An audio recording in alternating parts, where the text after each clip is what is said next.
Digital സാങ്കേതിക സർവകലാശാലകളിലെ vice chancellor നിയമനവുമായി ബന്ധപ്പെട്ട് ഗവർണർക്ക് സുപ്രീം കോടതിയിൽ നിന്ന് കനത്ത തിരിച്ചടി നേരിട്ടു. ഈ വിഷയത്തിൽ സംസ്ഥാന സർക്കാരിന്റെ വാദങ്ങൾ അംഗീകരിച്ചുകൊണ്ടാണ് സുപ്രീം കോടതിയുടെ സുപ്രധാനമായ ഈ ഉത്തരവ്. മുഖ്യമന്ത്രി നൽകുന്ന പട്ടികയിൽ നിന്ന് വേണം VC നിയമനം നടത്തേണ്ടതെന്നാണ് കോടതി വ്യക്തമാക്കുന്നത്. കൂടാതെ ഈ പട്ടികയ്ക്ക് മുൻഗണനാക്രമം നിശ്ചയിക്കാനുള്ള അധികാരം മുഖ്യമന്ത്രിക്കാണെന്നും കോടതി ചൂണ്ടിക്കാട്ടി. ഈ വിധി നിയമവിദഗ്ധർക്കിടയിൽ വലിയ ചർച്ചകൾക്ക് വഴിവെച്ചിട്ടുണ്ട്. ഇത് ഗവർണർ സർക്കാർ തർക്കത്തിൽ സർക്കാരിന് അനുകൂലമായ ഒരു പ്രധാന വഴിത്തിരിവാണെന്ന് വിലയിരുത്തപ്പെടുന്നു. സുപ്രീം കോടതിയുടെ ഉത്തരവിന്റെ പൂർണ്ണരൂപം ഇന്നലെയാണ് പുറത്തിറങ്ങിയത്. ജസ്റ്റിസുമാരായ JB പർദിവാല, KV വിശ്വനാഥൻ എന്നിവരടങ്ങിയ ബെഞ്ചാണ് ഈ നിർണായക വിധി പുറപ്പെടുവിച്ചത്.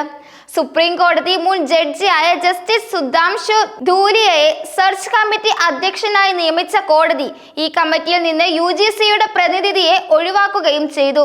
ഇത് ഗവർണറുടെ അധികാര പരിധിയിൽ സുപ്രീം കോടതി നടത്തുന്ന പ്രധാന ഇടപെടലായിട്ടാണ് കണക്കാക്കപ്പെടുന്നത്.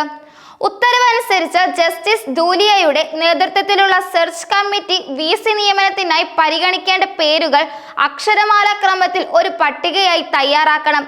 ഈ പട്ടിക മുഖ്യമന്ത്രിക്ക് കൈമാറേണ്ട ചുമതല ജസ്റ്റിസ് ധൂലിയയ്ക്കാണ്.